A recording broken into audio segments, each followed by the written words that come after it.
सरकार ये समझ रही है कि भाई हम इस आंदोलन को कुचल देंगे, वो उसका सिर्फ वहम है। इनको सारा बड़ा भारी खामियाजा भुगतना पड़ेगा इनको।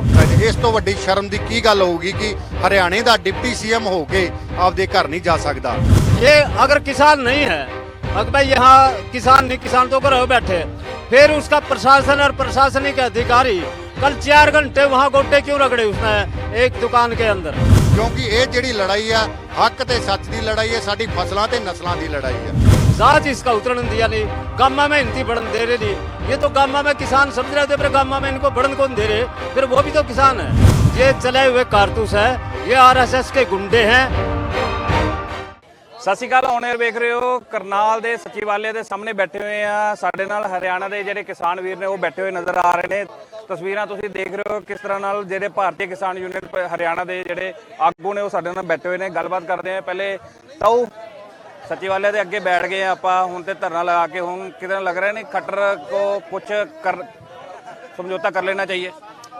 खट्टर को बात मान देनी चाहिए किसानों की। अगर नहीं मानेगा तो एक चीज की बात, सीधी सी बात हो रही है। यहाँ मैं एक पिछला इतिहास बताता हूँ। यहाँ भजनलाल सरकार के अंदर 3 दिसंबर को यहाँ एक धरना रखा था जो सवा भी न चला था 3 दिसंबर 1992 को। और सवा भी न चलने के बाद प्रशासन, यहाँ का जो प्रशासन था करनाल का, उस करनाल का प्रशासन ने झुकना पड़ा था उस धरना के सामने। बिजली का जो आंदोलन था उसका तहत किसानों ने प्रशासन को झुकाया था। अब इसका दिमाग में जो बात है कि भाई यहाँ किसान, करनाल का किसान के सहयोग के लिए कोई आएगा नहीं। ये पूरा हरियाणा का की बजाय बल्कि पूरा देश का आंदोलन है ये। इस आंदोलन के अगर अंदर सरकार ये समझ रही है कि भाई हम इस आंदोलन को कुचल देंगे, वो उसका सिर्फ वहम है। उनका जो, हमारा जो आंदोलन है किसानों का शांति प्रिय आंदोलन है, आर पार की लड़ाई है। जब तक सरकार किसानों की बात नहीं मानेगी, किसानों के सारे जितने भी किसान विरोधी कानून बनाए हुए हैं, 5-7 जो कानून बनाए हैं इनके लॉकडाउन के अंदर, वो सारे वापस करवाने हैं।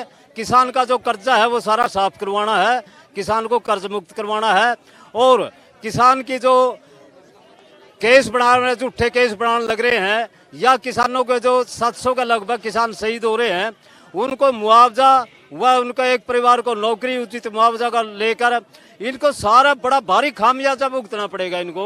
जब तक ये सरकार किसानों की बात नहीं मानती, जितना टाइम लगाएगी उतनी ज्यादा मांगे आगे बढ़ती जाएंगी।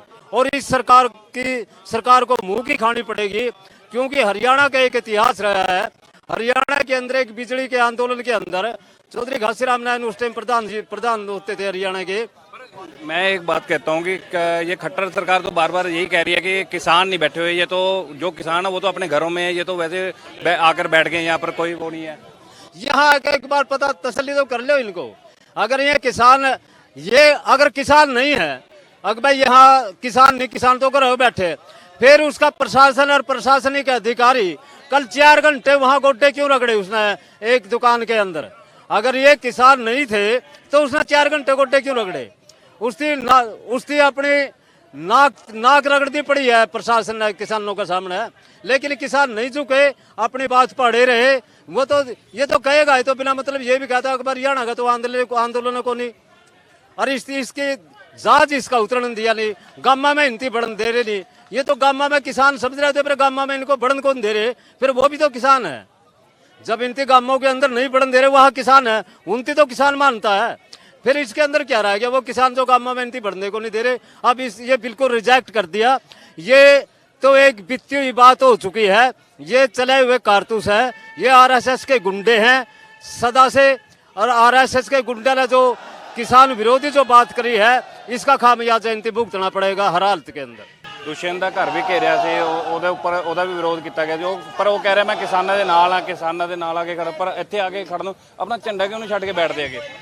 ਦੇਖੋ ਜੀ ਵੀਰ ਜੀ, ਸਭ ਤੋਂ ਪਹਿਲਾਂ ਧੰਨਵਾਦ ਔਨ 에ਅਰ ਤੁਹਾਡੇ ਚੈਨਲ ਦਾ ਕਿ ਜਿਹੜੀ ਤੋਂ ਹੱਕ ਦੇ ਸੱਚ ਦੀ ਤੁਸੀਂ ਜਿਹੜੀ ਖਬਰ ਵਿਖਾਉਂਦੇ ਹੋ। ਇਹ ਸਭ ਤੋਂ ਪਹਿਲਾਂ ਗੋਦੀ ਮੀਡੀਆ ਦਾ ਸਭ ਤੋਂ ਵੱਡੀ ਚਪੇੜ ਆ ਕਿ ਜਿਹੜੇ ਕਹਿ ਰਹੇ ਕਿ ਕਿਸਾਨ ਕੀ ਕੋਈ ਵੀ ਉਹਨਾਂ ਦੀ ਰਿਪੋਰਟ ਨਹੀਂ ਦਿਖਾ ਰਹੇ। ਤੇ ਵੀਰ ਜੀ ਤੁਹਾਨੂੰ ਮੈਂ ਦੱਸਣਾ ਚਾਹੂੰਗਾ 6 ਅਕਤੂਬਰ 2020 ਨੂੰ ਅਸੀਂ ਦੁਸ਼ਯੰਤ ਚਟਾਲਾ ਤੇ ਹਰਿਆਣੇ ਦਾ ਬਿਜਲੀ ਮੰਤਰੀ ਤੇ ਜੇਲ੍ਹ ਮੰਤਰੀ ਰਣਜੀਤ ਚਟਾਲਾ ਉਹਦੇ ਘਰ ਦਾ ਅਸੀਂ ਘਰਾਵ ਕੀਤਾ ਹੋਇਆ ਤੇ ਅੱਜ ਤੱਕ ਉਹ ਆਪਣੇ ਘਰ ਵਿੱਚ ਵੀ ਨਹੀਂ ਜਾ ਸਕਦੇ। ਇਸ ਤੋਂ ਵੱਡੀ ਸ਼ਰਮ ਦੀ ਕੀ ਗੱਲ ਹੋਊਗੀ ਕਿ ਹਰਿਆਣੇ ਦਾ ਡਿਪਟੀ ਸੀਐਮ ਹੋ ਕੇ ਆਪਦੇ ਘਰ ਨਹੀਂ ਜਾ ਸਕਦਾ। ਤੇ ਅਸੀਂ ਉਵੇਂ ਤਾਂ ਕਹਿੰਦੇ ਆ, ਇਹ ਦੁਸ਼ਯੰਤ ਚੌਟਾਲਾ ਕਹਿ ਰਿਹਾ ਕਿ ਮੈਂ ਦੇਵੀ ਲਾਲ ਦੀ ਵੰਸ਼ਜ ਆ, ਤੇ ਦੇਵੀ ਲਾਲ ਨੂੰ ਇੱਕ ਕਿਸਾਨ ਮਸੀਹਾ ਕਿਹਾ ਜਾਂਦਾ ਸੀ ਕਿ ਉਹ ਕਿਸਾਨ ਮਸੀਹਾ। ਇਹ ਤਾਂ ਉਹਨਾਂ ਦੇ ਨਾਮ ਤੇ ਕਲੰਕ ਆ, ਇਹ ਚੌਟਾਲਾ ਫੈਮਿਲੀ ਦੇ ਨਾਮ ਤੇ ਬਿਲਕੁਲ ਇੱਕ ਤਰ੍ਹਾਂ ਦਾ ਕਲੰਕ ਆ। ਤੇ ਇਹ ਜਿਹੜੇ ਕਹਿ ਰਹੇ ਨਾ ਕਿ ਇਹ ਕਿਸਾਨ ਨਹੀਂ, ਕਿਸਾਨ ਖੇਤਾਂ 'ਚ ਬੈਠੇ ਆ, ਕਿ ਇਹਨਾਂ ਨੂੰ ਕੋਈ ਇੱਕ ਤਰ੍ਹਾਂ ਜਿੰਨੇ ਬਾਰਡਰ ਹੈ, ਟਿੱਕਰੀ ਬਾਰਡਰ ਹੈ, ਸਿੰਘੂ ਬਾਰਡਰ ਹੈ, ਗਾਜ਼ੀਪੁਰ ਬਾਰਡਰ ਹੈ, ਬਾਕੀ ਜਿਹੜੀਆਂ ਤਸਵੀਰਾਂ ਮੁਜ਼ੱਫਰਨਗਰ ਦੀਆਂ ਵੇਖੀਆਂ ਜੀ ਤੁਸੀਂ, ਲੱਖਾਂ ਦੀ ਤਾਦਾਦ 'ਚ ਕਿਸਾਨ ਉੱਤੇ ਗਏ ਸੀ, ਤੇ ਉੱਥੇ ਕਿਸਾਨ ਜਿਹੜੇ ਆਪ ਮੁਹਾਰੇ ਕਿਸਾਨ ਗਏ ਸੀ। ਤੇ ਇੱਥੇ ਵੀ ਕੱਲ ਵੀ ਕਰਨਾਲ ਨੂੰ ਕਿਸਾਨਾਂ ਨੇ ਮੁਜ਼ੱਫਰਨਗਰ ਬਣਾ ਦਿੱਤਾ ਸੀਗਾ। ਤੁਸੀਂ ਵੇਖ ਰਹੇ ਸੀ ਪੂਰੇ ਕਰਨਾਲ ਵਿੱਚ ਜਿੱਧਰ ਵੀ ਤੁਹਾਡੀ ਨਜ਼ਰ ਜਾਂਦੀ ਸੀ, ਜਿੱਧਰ ਵੀ ਤੁਹਾਡਾ ਕੈਮਰਾ ਜਾਂਦਾ ਸੀ, ਉਧਰ ਕਿਸਾਨ ਹੀ ਕਿਸਾਨ ਨਜ਼ਰ ਆ ਰਹੇ ਸੀ। ਸਭ ਤੋਂ ਵੱਡੀ ਚਪੇੜ ਡੀਸੀ ਨੂੰ ਵੱਜੀ। ਡੀਸੀ ਕਹਿ ਰਿਹਾ ਸੀ ਕਿ ਅੰਦਰ ਨਹੀਂ ਵੜਨ ਦਊਂਗਾ, ਕਿਸਾਨ ਅੰਦਰ ਆ ਗਏ, ਉਦੋਂ ਸਾਡੀ ਜਿੱਤ ਹੋ ਗਈ। ਉਸ ਤੋਂ ਬਾਅਦ ਡੀਸੀ ਦਾ ਬਿਆਨ ਆਇਆ ਸੀਗਾ ਕਿ ਕਿਸਾਨਾਂ ਨੂੰ ਸੈਕਟਰੀਏਟ ਨਹੀਂ ਜਾਣ ਦਿੱਤਾ ਜਾਊਗਾ, ਸਾਨੂੰ ਜੋ ਵੀ ਕਰਨਾ ਪਿਆ ਉਹ ਅਸੀਂ ਕਰਾਂਗੇ। ਇਹ ਤੁਹਾਡੇ ਸਾਹਮਣੇ ਤੁਹਾਡੇ ਚੈਨਲ ਦੇ ਮਾਧਿਅਮ ਤੋਂ ਵਿਖਾਉਣਾ ਚਾਹੁੰਦੇ ਆ ਕਿ ਆ ਸਾਰੇ ਕਿਸਾਨ ਸੈਕਟਰੀਏਟ ਦੇ ਗੇਟ ਦੇ ਬਾਹਰ ਬੈਠੇ ਆ, ਕਿਉਂਕਿ ਇਹ ਜਿਹੜੀ ਲੜਾਈ ਆ ਹੱਕ ਤੇ ਸੱਚ ਦੀ ਲੜਾਈ ਹੈ, ਸਾਡੀ ਫਸਲਾਂ ਤੇ ਨਸਲਾਂ ਦੀ ਲੜਾਈ ਆ। ਤੇ ਵੀਰੋ ਇਸ ਕਰਕੇ ਮੈਂ ਤੁਹਾਡੇ ਚੈਨਲ ਦੇ ਮਾਧਿਅਮ ਵੀਰਾਂ ਨੂੰ ਕਹਿਣਾ ਚਾਹੁੰਦਾ, ਵੀਰੋ ਏਕਾ ਬਣਾ ਕੇ ਰੱਖਿਓ। ਜਿਹੜੇ ਸੰਘਰਸ਼ ਹੁੰਦੇ ਆ, ਸੰਘਰਸ਼ ਲੰਮੇ ਹੁੰਦੇ ਆ, ਲੰਮੇ ਸੰਘਰਸ਼ ਚੱਲਦੇ ਆ ਤੇ ਜਿੱਤ ਪੱਕੀ ਹੁੰਦੀ ਆ ਜੀ। ਉਹ ਤੁਸੀਂ ਦੇਖਿਆ ਕਿ ਕਰਨਾਲ ਦੇ ਜਿਹੜੇ ਕਿਸਾਨ ਨੇ ਉਹ ਖੜੇ ਹੋਏ ਨਜ਼ਰ ਆ ਰਹੇ ਨੇ। ਤਸਵੀਰਾਂ ਤੁਸੀਂ ਦੇਖ ਰਹੇ ਹੋ ਕਿ ਭਾਰੀ ਪੁਲਿਸ ਬਲ ਵੀ ਮੌਜੂਦ ਹੈ ਤੇ ਕਿਸਾਨ ਜਿਹੜੇ ਹੈਗੇ ਨੇ ਬੈਠੇ ਹੋਏ ਨਜ਼ਰ ਆ ਰਹੇ ਸਚਿਵਾਲੇ ਦੇ ਸਾਹਮਣੇ। ਤਸਵੀਰਾਂ ਤੁਹਾਡੇ ਸਾਹਮਣੇ ਬੋਲ ਰਹੀਆਂ ਨੇ, ਕਿਉਂਕਿ ਜਿਹੜਾ ਖੱਟਰ ਸਰਕਾਰ ਨੇ ਇਹਨਾਂ ਨੂੰ ਚੈਲੰਜ ਕੀਤਾ ਸੀ ਉਹ ਵਾਲਾ ਇਹਨਾਂ ਨੇ ਪੂਰਾ ਕਰ ਦਿੱਤਾ ਹੈ। ਕਰਨਾਲ ਤੋਂ ਕੈਮਰਾਮੈਨ ਯਾਦਵਿੰਦਰ ਸਿੰਘ ਦੇ ਨਾਲ ਕੁਲਵਿੰਦਰ ਘੁੰਮਣ ਦੀ ਰਿਪੋਰਟ।